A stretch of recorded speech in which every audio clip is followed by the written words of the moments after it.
him. I want to thank the Ravens organization for supporting us in doing that. I want to thank Marcus's agents, Chaffee Fields and Doug Hendrickson, for assisting in the process as well. We're excited to move forward. This is a player that fits us very well. If you guys recall, back after the season, we talked about, our search for players who could make big plays and help us on the back end, force turnovers, and really help us in the passing game. And we think Marcus is that type of guy, and we're very excited to bring him in. We're happy to host his beautiful family, and I'll open it up to Chris. Well, first of all, I'm going to reiterate everything Eric just talked about. Very excited that to have a player of Marcus's caliber. Thanks, Eric, and the whole entire Ravens organization for making me a good coach again. Marcus is a player, just like what he just talked about, is a guy that I evaluated twice, and 2 times going through the evaluation, he's been a player that's been able to make those plays on the back end. Be able to turn the ball over when the ball goes up in the air. He's one of the best in the league at going to go get the football, and we're going to utilize all those talents, in all of our schemes to try to get him, put him in the best position to make plays. But again, really excited to have a player like Marcus, and I think he's going to do some great things for us. First and foremost, I just want to say thank you for allowing me to be here with you guys. I mean, this is truly an honor for me to be a part of a great organization like this. Over the years, I've seen the production and, the hard work that's been built into this organization. I'm truly honored, and none of this would happen for me without my family right here, my mom, my dad, and my 3 brothers. And, they've been my support staff since I was a baby, and I know it's hard to speak. I'm really speechless at this point. It's almost like getting drafted all over again for me, and there's a whole lot of emotions running through my body. But I know one thing is I'm ready to work, and I'm ready to get out here and go to work. Eric, what was it about? I know you said that Marcus fits you, but what was it about him that you actually obviously targeted him and wanted to bring him in as the free agent?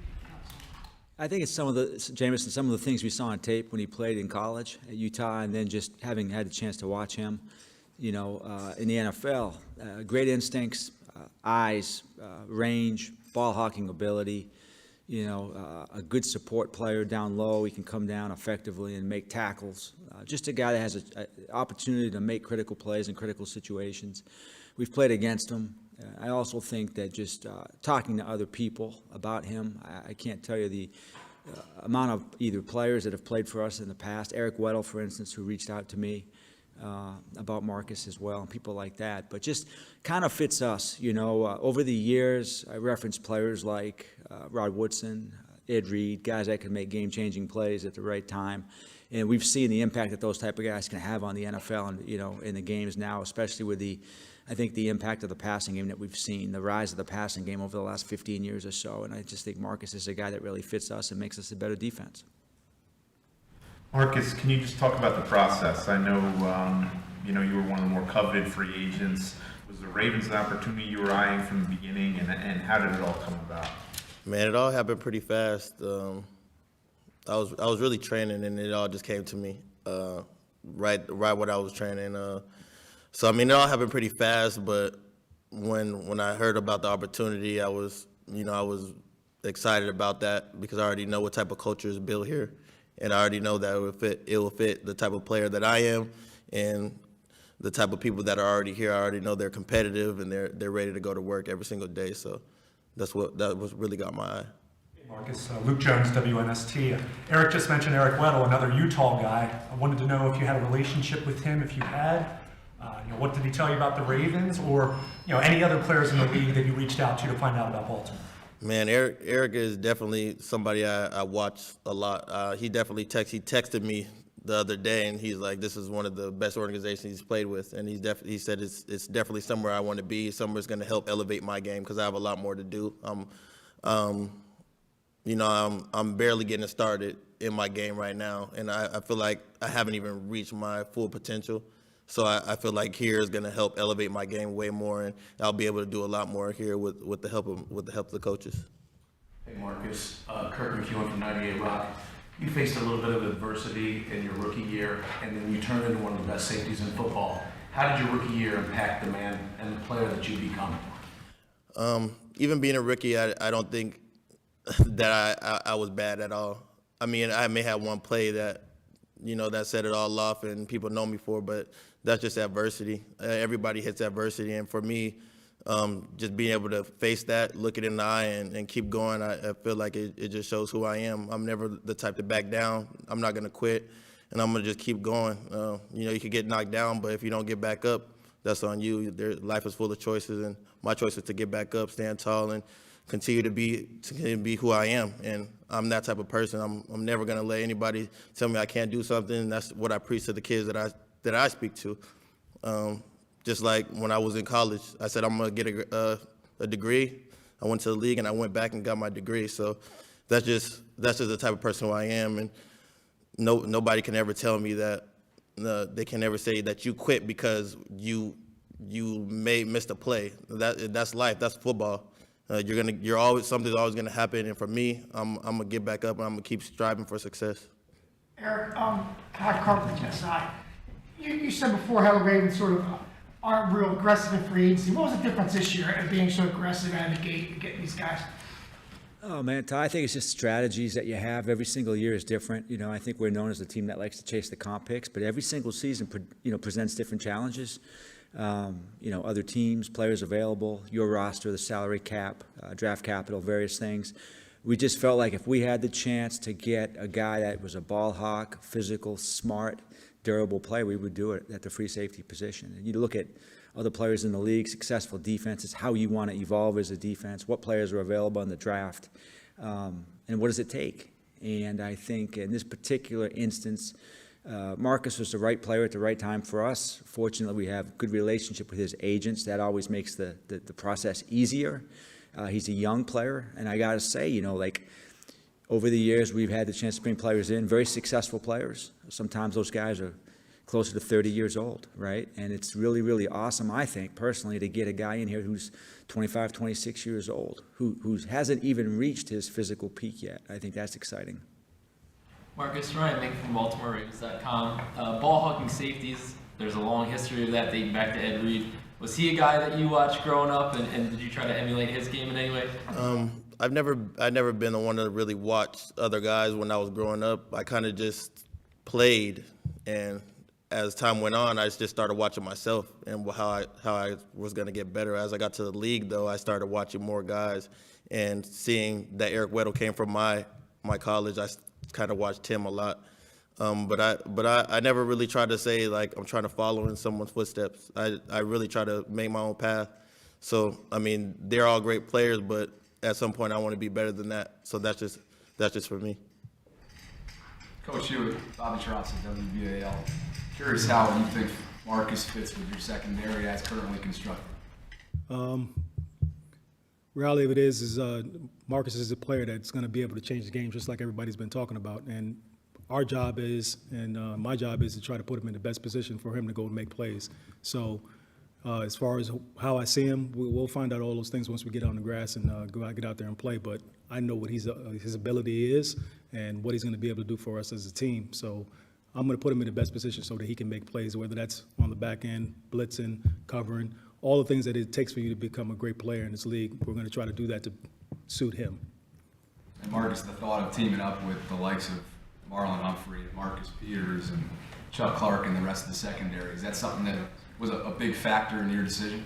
Definitely. I mean, coming from having Marshawn and Roby and Malcolm Jenkins, those guys, I feel like it's just me coming right into another system just like that. They're all talented players, and they all go get the ball. They're all high caliber guys, and I feel like I fit right in with that, and I feel like I could just help us elevate to another level as well. Eric, you talked about what kind of player he is. In your experience, how rare is that type of safety? I mean, can you essentially not count on being able to get a guy like that in any given year, whether it be through the draft or free agency? Yeah, that's a good question. There's not a lot of these type of guys. You look for them in the draft. It's you can find a lot of good safeties. Typically, there are a lot of really good safeties who can help you.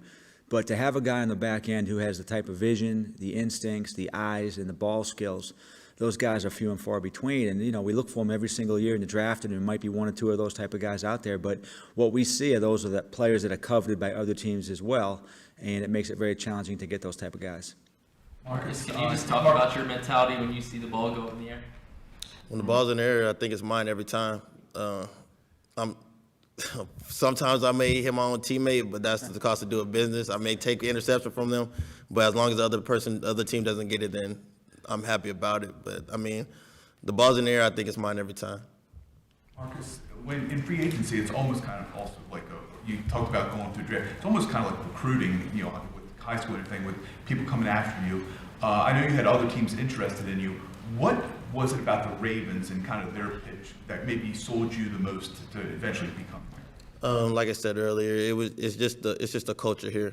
It's about the family environment that they already said that they have. I mean, you see over the years the type of success they have and the type of guys they bring in, hardworking guys, you know, ready to work. And that's the type of person I am, and I feel like I fit because I'm always ready to compete no matter what. Every day is an opportunity to compete and to get better. And you know, there's always somebody else trying to get to where you're at. So for me, that's what I do. I have to compete like somebody's trying to take my spot. I mean, I don't have a spot right now. I'm coming in and competing just like everybody else. That's my mentality. Mark Ingram said Baltimore's got a baller when we got you. Did you talk to him over the years about his time here?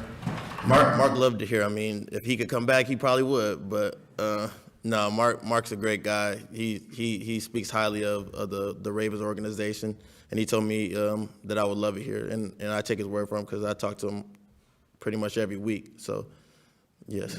Marcus, this is Jess Rick from The Athletic. The team put out a picture of you signing your contract with your family surrounding you. What was that moment like, and you know, how gratifying has it been to share it with them? To be honest, I'm still taking in the moment. Right now, I still feel the emotions. I mean, I may not be able to express them right now, but just to have my family and to see them see me start from the bottom, start as a little kid and do All-American all the way to the NFL and to signing your first real contract it's an amazing feeling. I love them. They do everything for me, no matter what it is. And you know, I do anything for them. And I know they don't ask me for much. They don't ask me for anything. And I mean, I don't know how many families are really like that, to just sit back and say, you know what, we're supporting you. We don't care what happens. Minneapolis Miracle happened. They're still there because that's my family. They're not gonna look at me any type of way. They're gonna build me up, and they're gonna give it to me 100% straight. If I'm doing wrong, if I'm doing bad, they're gonna do it like that. So to have that type of support in my life is very important, because football only lasts so long, and after that, my family's still gonna be there. Marcus, going up against a future Hall of Famer and Drew Brees in your early years there in New Orleans, from a practice standpoint, what were those like, and how many interceptions did you get on? Man, you had to go watch the film to see how many I got on them. But man, Drew's a great guy. Going up against that type of guy in practice, you know, ultimately helped me for other people that I'm playing against. So his mentality definitely rubbed off, and I definitely see what it takes to get to that level. And from seeing him practice with no football to practice to be, that's what I do on the field. I'm imagining what I'm gonna do. That's what he did all day. He imagining this, and his process, he respected it. He never wavered from it, and that's what made him great. Marcus, Sean Stettner from WNAR, ABC Baltimore. So I'm just wondering what your thoughts are regarding your new teammates in the defensive secondary, you know, specifically Marlon Humphrey, Marcus Peters, Chuck Clark, and what you think about how that unit kind of matches up around the league. Man, I mean, every year is different, but you know what type of guys they are. They're some of the best guys in the league, as you can see by their production, as you see by their film. But I think it's a good situation to be in, and I feel like we'll see what happens coming this season. Marcus Jonas Schaefer, Baltimore Sun. How valuable is it nowadays just in the NFL to have someone who can be the kind of center field safety, like the role that you had so often in New Orleans, just to be the guy back there who's basically shutting down a third of the field at times? I mean, I'm just me. I mean, I can't really tell you how valuable it is. I just know how valuable I am. And I'll tell you, it's valuable. well, he could tell you, so that's a question you got to ask him. But I know for me, when the ball's up in the air, I know that it's time for me to go get it. And I feel like I kind of can intimidate the quarterback a little bit because he knows if he throws it up in any of my range, it's pretty much gone. So, like he said, he feels valuable. I feel it's valuable, but I just know that I'm valuable without. I don't know how everybody other safeties are, but I just know who I am. Is it validating to see, the stats of just how rarely you are targeted when the quarterbacks do actually kind of come after you? It's tough to not be targeted, but I mean, I guess it says something. But I also rather be a little bit more targeted so I can get more interceptions. But I mean, I guess it's a little validating, but at the same time, maybe I'm just too far back. I don't know. Marcus, you just got here, but Ken Wyman from 105.7 The Fan. Are you aware of the Ravens-Steelers rivalry? The guys that come in from other organizations, they always talk about how it's kind of different. And, how soon will you develop a hatred for the Steelers? Man, I'm just coming here to work. If something happens, then maybe. But right now, I just first day here. We'll see once the game comes. Eric, you guys have been busy, as you mentioned. Where are you guys at so far with what you've been able to do, and what kind of position you were in here in free agency going forward?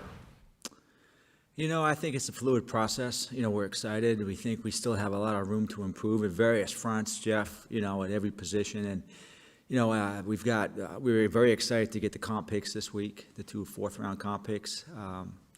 We've got 10 draft picks. Hopefully we'll have a few more. We think it's a deep draft. We've spent some money, but we still have some money. And I think you'll see over the coming days that, we're not going to stand pat. If we have the ability to be flexible and find the right type of players, we'll do that. We're just at the beginning of the process. There's so many different balls in the air right now. But we look at it as a great opportunity. We're excited.